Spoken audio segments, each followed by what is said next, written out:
All right, so we're on to number 3. You've got mail. Your objective is to be able to write a professional email or text message. Okay, so here's some basic things to remember when you're writing an email to one of your teachers, to myself. Number 1, make your subject line short and informative. Don't put a paragraph in there. Just very, very short and informative. It tells something about what the email is. For example, Friday's geometry test, the time zone lab, something like that. I need extra help after school. Something short and sweet that'll tell us, the receiver of the email, what you're looking for. Use a greeting like Mr. Myers, hi Mrs. Coe, good evening Mr. Carver. Any of those will work. Number 3, it is not a text. Teachers don't want to read this. You're sending a message to your teacher, not a text to your friend. Sometimes we might not understand all the lingo that you're sending us. Is not respectful to send us stuff like that. So just make sure you write it out. If you have issues with spelling, usually Google will catch it and they'll fix it for you. So things that are acceptable: thank you, not thanks. See you tomorrow, not TTYL. How are you? Sup. Right now, RN. 2, the number 2, please don't do that. You, as in the word you, not the letter U. Write it out. And mind your tone. When I'm talking to you, you can hear me, you can see my facial expressions, you can hear my tone. But when you're sending an email, it might not come out the way you think it will. So remember that you're messaging, in this case, a teacher, and you want to be respectful. If you're upset, don't message us. Don't send us emails.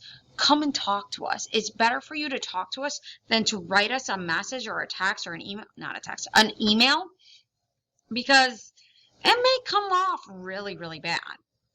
So acceptable. Hi, Mr. Myers. I've had some time to look over my practice assignment grades and noticed that I have a few missing assignments. Can we please meet after school on Monday to discuss this? Thank you. Your name. Not acceptable. Dude, why did you give me a 0 for 5 of my homework assignments? I completed them. I need you to put the grades in right now so my mom will give me back my phone, please. So that's one way I could read it, and this is why it's not acceptable, because I could read it like this. Dude, why did you give me a 0 for 5 of my homework assignments?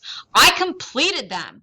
I need you to put those grades in right now so my mom will give me back my phone, please. It could be taken 2 different ways, so just watch how you're writing things.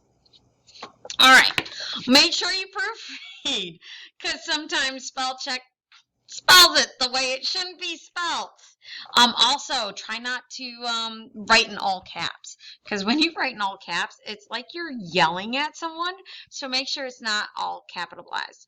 Like I said, one of the good things about Google is it does like to spell check you and check your grammar, so it'll give you little tips and tricks on how to fix it. If it's underlined, blue or red, it gives you an example of what you should use instead. And always make sure to sign your name, because, sometimes we don't know who it's from.